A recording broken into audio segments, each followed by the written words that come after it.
berkonflik dengan alasan sahid itu memang terjadi dalam konflik itu.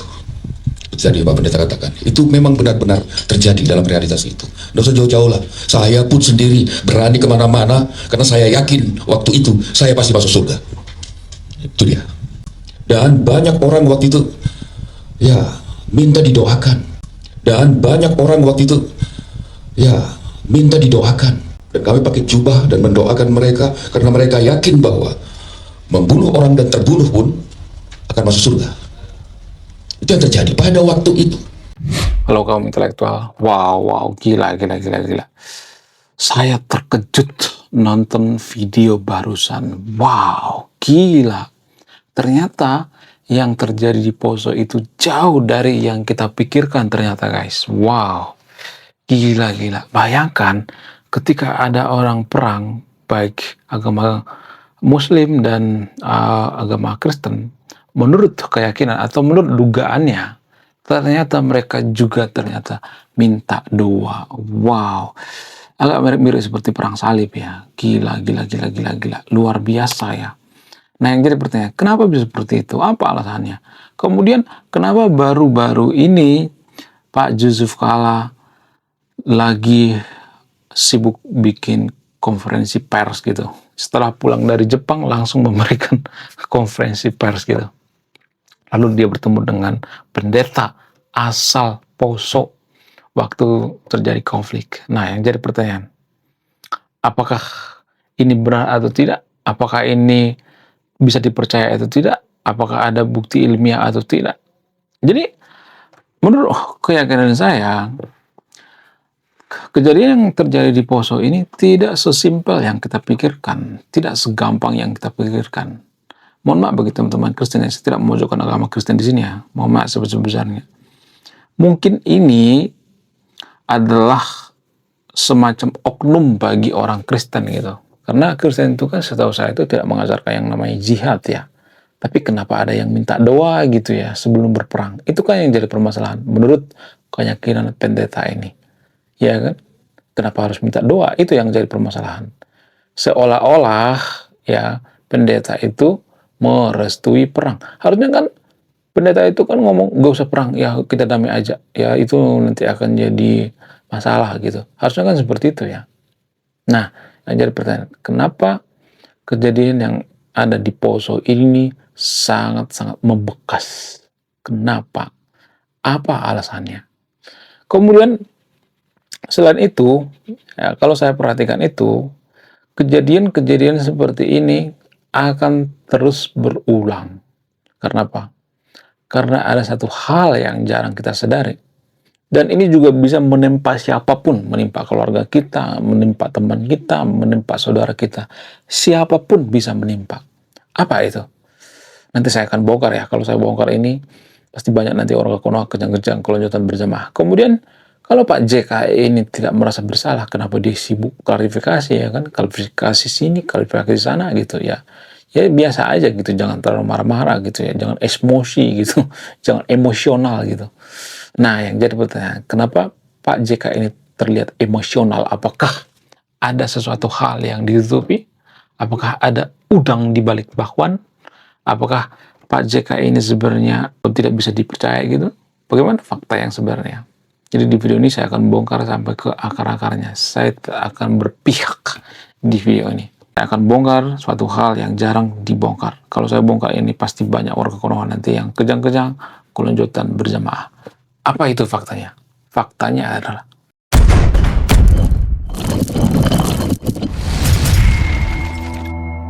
jadi guys, menurut keyakinan saya, sungguh sangat aneh kalau ada undang-undang penistaan agama, undang-undang ITE di negara demokrasi. Sangat-sangat tidak masuk akal. Itu artinya demokrasi kita itu adalah demokrasi odong-odong. Kita ambil contoh misalnya seperti Amerika. Amerika itu kan nggak ada istilah penistaan agama kan? Nggak ada kan? Mana coba di Amerika ada penistaan agama? Nggak ada. Kenapa? Karena orang Amerika menganggap bahwa negara demokrasi itu ya ngapain harus ada penistaan agama? Ya biasa aja gitu. Jadi kalau Pak Ahok di Amerika nggak bakal dipenjara. Karena di negara kita makanya Pak Ahok dipenjara. itulah bentuk kebiadaban atau itulah bentuk daripada politik barbar yang jarang kita sadari. Nah, bagaimana dengan kasus Pak JK ini? Ya kalau ada undang-undang penistaan agama nggak bakalan ada masalah seperti ini, ya biasa aja gitu. Nah, yang jadi pertanyaan, kenapa kita mengadakan undang-undang penistaan agama? Penistaan agama ini atau undang-undang ITE ini sumber dari mana ini? Ini bersumber daripada persepsi masyarakat. Jadi masyarakat kita itu berpikir bahwa agama itu adalah suatu hal yang objektif, bukan subjektif. Sementara masyarakat Eropa atau Amerika itu berpikir bahwa agama itu adalah hal yang subjektif. Subjektif itu keyakinan. Objektif itu bisa dibuktikan secara ilmiah atau secara empiris. Jadi, sungguh tidak masuk akal gitu. Ada semacam keanehan kalau kita jadi negara demokrasi, tapi kita ada undang-undang penistaan agama. Ini nggak masuk akal menurut saya pribadi. Apa mau dinista? Coba, agama itu kan keyakinan.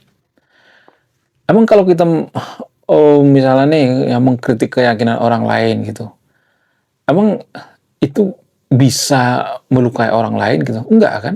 Kan keyakinan, ide gitu, ideologi. Kalau kita menyerang ideologi orang lain, apakah orang yang punya ideologi itu atau menciptakan ideologi itu akan marah atau tidak? Enggak dong. Namanya ideologi gitu ya kan? Agama juga seperti itu kan. Agama itu kan justru nggak bisa didefinisikan. Nggak bisa agama didefinisikan. Dari sudut pandang agama samawi, definisi agama beda. Dari sudut pandang agama dewa-dewi, definisi agama beda. Dari sudut pandang animisme, ya definisi agama beda. Dari sudut pandang agama lokal, ya definisi agama beda-beda. Jadi di negara demokrasi sungguh aneh kalau ada undang-undang penistaan agama atau undang-undang ITE gitu. Ya kalau enggak kita jadi negara kerajaan aja gitu atau negara agama gitu. Supaya apa? Supaya bebas ya, ada undang-undang besanan gitu. Nah, kenapa hal ini terjadi? Apa alasannya? Ada satu alasan yang jarang dibongkar ya. Kalau saya bongkar ini, banyak nanti warga kono yang kejang-kejang kelonjotan berjamaah. Apa itu faktanya? Jadi pada faktanya, undang-undang ini muncul karena kita itu gagal memahami apa itu agama. Kalau kita memahami agama, maka undang-undang penistaan agama atau undang-undang ITE ini tidak akan muncul. Enggak akan muncul. Ya. Kemudian bagaimana dengan kasus daripada yang terjadi di Poso apa Makassar dulu ya, yang dulu terjadi perang itu ya. Ada yang mengatakan itu perang agama, padahal bukan perang agama, itu perang kekuasaan yang dibalut menggunakan agama, yang dibumbui menggunakan agama. Ya, seperti yang saya katakan di video saya sebelumnya, di Poso itu pernah terjadi yang namanya konflik berdarah-darah setelah Pak Soeharto lengser. Ini sudah saya bahas di video saya sebelumnya.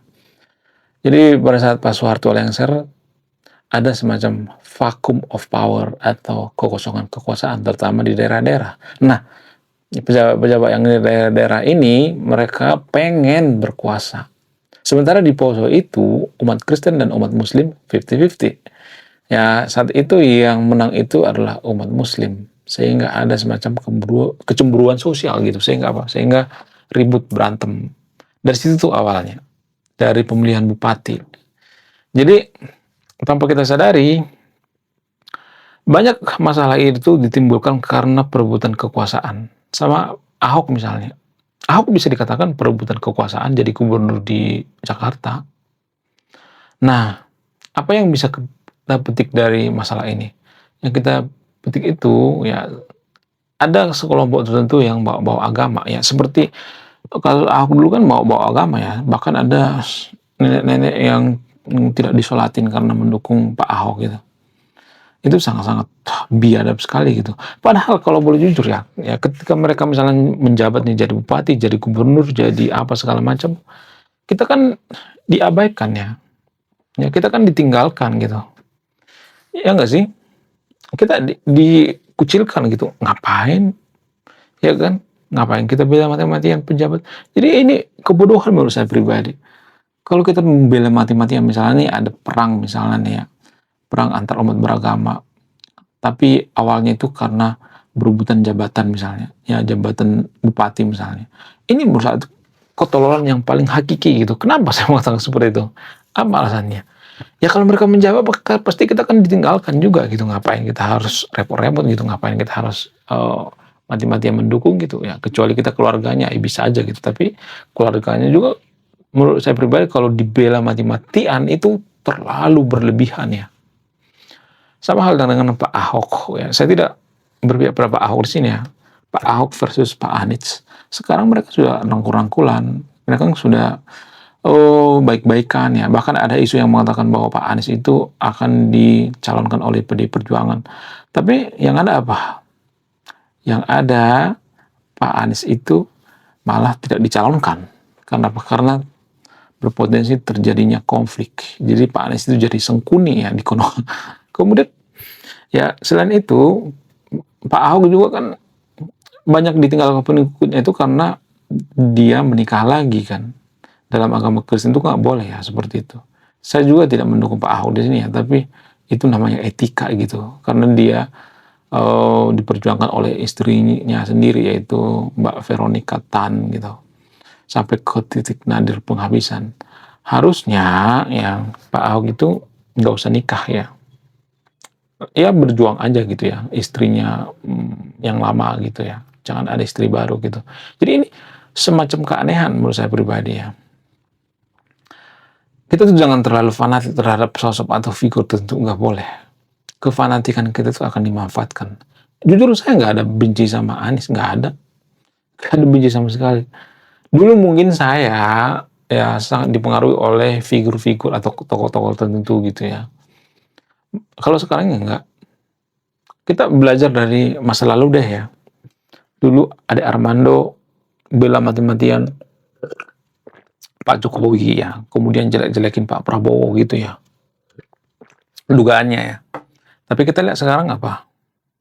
Sekarang dukung Pak Prabowo, Pak Jokowi dengan Pak Prabowo juga seperti itu.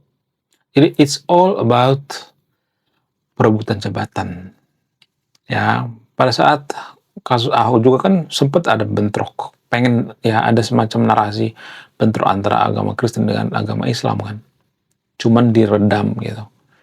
Ya kalau misalnya ini bawa agama, ya bisa perang kan. Perang, konflik, gila-gilaan.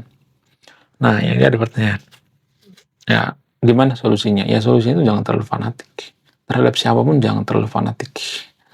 Ya, boleh kita mengidolakan seseorang, tapi jangan terlalu fanatik. Kalau saya perhatikan pendukung daripada Pak Anies ini, fanatiknya minta ampun. Gila-gilaan fanatiknya. Jumlahnya nggak banyak, cuma 20%, tapi suaranya itu sampai ke seantero dunia. Itu yang bikin berisik sebenarnya. Bagaimana dengan Pak Anies? Apakah Pak Anies itu punya prestasi? Ya menurut pengikutnya punya prestasi. Tapi kalau menurut saya pribadi biasa aja. Pejabat-pejabat seperti Pak Anies ini biasa aja. Kalau Pak Yusuf Kalla tidak mempromosikan Pak Anies, maka Pak Anies itu nggak bakal terkenal seperti sekarang ini. Mungkin itu kali makanya kenapa Pak Yusuf Kalla ini dibenci ya. Karena apa? Karena ya diduga Pak Yusuf Kalla ini sebenarnya yang memviralkan yaitu Mas Anies. Tapi kalau kita dulu sampai ke bawah, dulu yang memviralkan Mr. Chaplin ini atau Pak Yusuf Kalla ini siapa coba? Pak Gus Dur kan? Nah, Pak Gus Dur juga bisa sebenarnya ya. Bisa sebenarnya diminta pertanggungjawaban. Kenapa? Memviralkan Pak Yusuf Kalla zaman dulu. Apakah karena Pak Yusuf Kalla itu bantu biayai kampanye Pak Gus Dur? Bagaimana fakta yang sebenarnya? Saya tidak akan menyimpulkan. Silakan simpulkan sendiri ya. Jadi, kenapa sering terjadi perang antar umat beragama? Sebenarnya bukan karena perang agama, tapi karena masalah politik, perebutan kekuasaan. Power is sweet. Kekuasaan itu manis sekali. Sehingga ada orang yang rela meninggal demi kekuasaan. Menurut kalian gimana? Coba tulis kolom komentar ya. Belum kita lanjut. Jadi guys, kemarin ada yang nanya, lu apa sih kontribusinya bagi negara ini? Lu cuma ngebacot doang, gak ada kontribusi. Nah, kontribusi saya ini guys ya. Saya nulis buku.